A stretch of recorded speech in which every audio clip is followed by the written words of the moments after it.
we there? Yeah.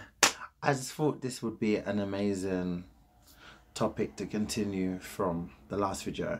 So I just want to get straight into it. No bullshit.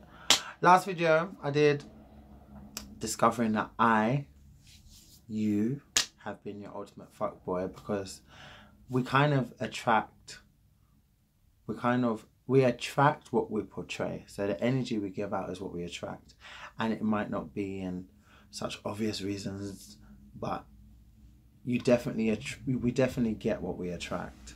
So for me to be calling someone a fuckboy, a dickhead because they treated me a certain way, I must have had an element of that within me for me to keep attracting that. So now we've discovered that, yes, we know where things stem from. We kind of have an understanding where certain hurt comes from, but I want to dig a little deeper. And this was inspired by a meme that I saw, and I was like, oh my god, this is actually true, you know. And it said the first bullies that you will ever encounter in the world would be your parents. And it might not be for everyone, but it made so much sense to me, especially being Nigerian. Like, my mum is from Barbados, but I've been born and raised Nigerian. So having been in an African household, everything is very cutthroat.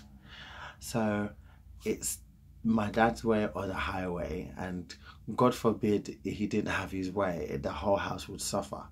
So it wasn't filled with I love yous, and there wasn't much affection. Oh god, I hope I don't get emotional in this video, because I can feel like it's gonna happen. That's why it's always good.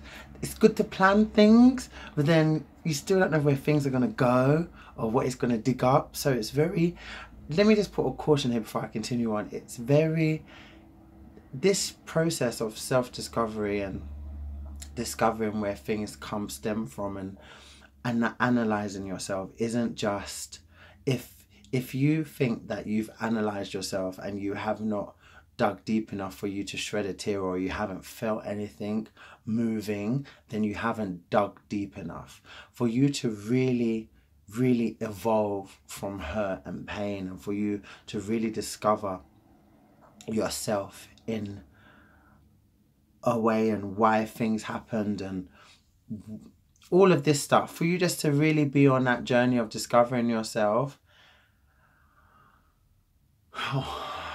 you really are going to dig up some stuff that is going to make you really uncomfortable. But it's about facing your truth and facing it, and knowing that it will never rain forever. And the only reason why you're doing this is to become a better you, you know. There's stuff that we don't ever have the answers for.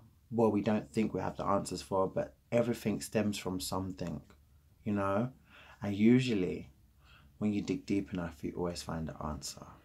But it's whether we want to confront that. So this video is definitely going to dig a little deeper. I've dug deep before when I did that, especially the video. I think my most vulnerable video I probably did was I Can't Stop Dating My Dad. That one was very deep for me, because as I was talking, I was discovering things. And that's what I like about these videos. It's very self-reflective. Like, I'm talking and I'm discovering things, and I'm like, oh my god, and things are clicking as I'm talking. So that being said, let's continue with the video. So oh fuck, I even forgot what I was. Fuck a second. So the first, like, growing up in an African household, it was very cutthroat. And if my dad didn't have his way, then it would, the whole house would just be in a kerfuffle. So my dad was always in and out of my life.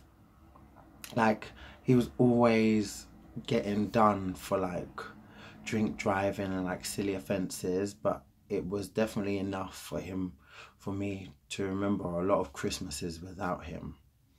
And when he was there, half the time it wasn't good. It was like very violent and volatile, and he would have instances where I'd be like, where he'd be smiling, he'd be happy when he's listening to his music, and you know, and then yeah. So when I saw that meme about the first bully in your life would be your parent, I just automatically remembered my dad, and I was like, oh yeah. I thought of it as like, this would be a good video because maybe a lot of people don't discover that. But then when I started thinking about it, I started to realise certain things that I lacked and how it did manifest into me making the mistakes I did as an adult. So, for example, I saw more violence, and there was definitely a much lack of love in my household. My dad never ever, oh my God, never ever told me that he loved me, or I wasn't showered with affection like that from him. Like, he would buy stuff for me, and I feel like he would buy it to put over my head if I do something wrong. I remember when I had my GCSEs, the morning I was going to school, I was like well nervous, and he's like, if you don't get into Oxford with this, then you're gonna be disowned. So I remember going to school with that in my head, and I already got told I was being disowned like 3 times before I was 17, and that had nothing to do with my sexuality. That was just when he would be having his outburst. So being told that, seeing what I've seen, him being in and out, it kind of and not hearing the words I love you or encouragement or preparing me as a man, as a black man that's got to be in this world. You know, all of that stuff. I know I definitely grew up into adulthood chasing things and making mistakes because of that. So because I never heard I love you, I never knew the importance and the feeling from it, it was easy to just take it as words without knowing the true emotion and the true impact that it really does have on oneself, like how it's really meant to make you feel. So I got myself into silly situations thinking that it was love when it definitely wasn't love, because I never really had the foundation of I wasn't really brought up around that foundation of what two parents in love is. And even so, I never felt that love from a man, from the first man in my life, which happens to be my dad. So obviously, me being gay, it just, any man that come after that was just, you know, a mess. And when I was told, when he would have his outbursts and I would get in trouble for stupid things and he would shout and he would just make me feel so bad, like, it would make me want to prove myself. So he would just forget about it like it never happened, and inside, as a child, I would still be annoyed, but I can't be annoyed because at the end of the day, this is the man, this is the parent. So that would translate into adulthood as into accepting bad behaviour, thinking that you can change people because I got so used to seeing my dad beat my mum 1 minute and the whole house being in one fucking storm, and then the next everything would just be like nothing ever happened, and then my mum's still staying. So then as an adult, that would be me still staying, thinking of having that mentality that things will change and that everything will get better, it'll be fine. And it's not. It's settling in so many ways, settling for disrespect, settling for bad behaviour, and not acknowledging your true worth. And I mean, I think about it, I never really had a chance to even know what my worth was because it was non-existent. I had no worth. I had no worth. I never felt valuable as a child. When I look at it, I never really felt valuable. I felt, I felt like a pawn. Like if my dad was mad, he would tell me that he would shave my head off and send me to Nigeria, and then no one would find me, or I would he would threaten me with boarding school in Nigeria and stuff. So everything felt like a pawn. He would buy me something and then he would take it away if he would just be mad. I remember one time he bought me a phone and I didn't answer his call. I missed it, but it wasn't on purpose. I literally missed it. My phone was on silent because I was going to college, so you didn't get to used to your phone being on silent. Actually, it's still a bad habit I have to this day. And then when I saw his missed call, I was like, Dad, what's the matter? He goes, I'm coming now. He came, he took the phone, said, go and get the box for the phone. I was like, why? Get the box for the SIM. How dare you, blah, blah, blah. You're a disgrace. You're a this, you're a this. So I take that back to him. So it kind of installs in my head that anything I need to have, I think that's why I have such pride. I have a bit too much pride because I don't really ask for help. I like to do everything by myself. Everything because I don't want to feel like someone can just take it away from me.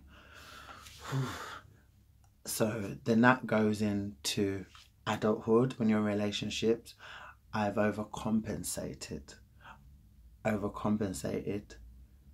because in contrary to that, it means that no one can't say that I didn't do enough. So you're over-proving yourself. You're doing too much. Like I can talk to someone, I'd give them the world while I'm talking, you know. It's like over-showering people with things that you desire to have. Going to parties, I remember I was a very cute child, so people always thought that I was a girl, and it's nothing because I have to always correct people because people are always going to be quick to act and be like, because you were this, because you're gay. No, it wasn't because of that. It was because I had hair. I was a really cute child. I had long hair, it was plaited, I had single plaits, and I was just a bubbly child, so people always just thought I was a girl. And then when they find out, my dad would be like, there's a boy, like, oh, very handsome boy. And I felt like, I already felt shame from that because he made me feel shame for something that wasn't even my fault, especially as a child. Like instead of him to be like, no, yes, he is a handsome boy, he's very beautiful, this is my son, he's beautiful, you know, he would just be like, yeah, and he would just give me a look and it would just make me feel awkward. And in adulthood, I've always felt like I've needed to overcompensate. And in adulthood, translated into adulthood, it would have been, that's why it's been easy for me to beat myself up with my looks first, because I never felt that I was never made to feel like I was physically enough, like I was physically just fine the way I was. Making sense? I don't know how I'm doing this. I don't know if it's a weird way I'm doing it, but it's just amazing what you realise. So this video is gonna die. It is like I ain't got long to record left, so I will make a part 2 of this, but it just goes to show you when you really delve back into certain ways that you felt and ways that you've been treated. It's like you've kind of been treated like that all along. It's very uncomfortable, to be honest. It's really sad. The next video would be a resolution. Boy, that was awkward.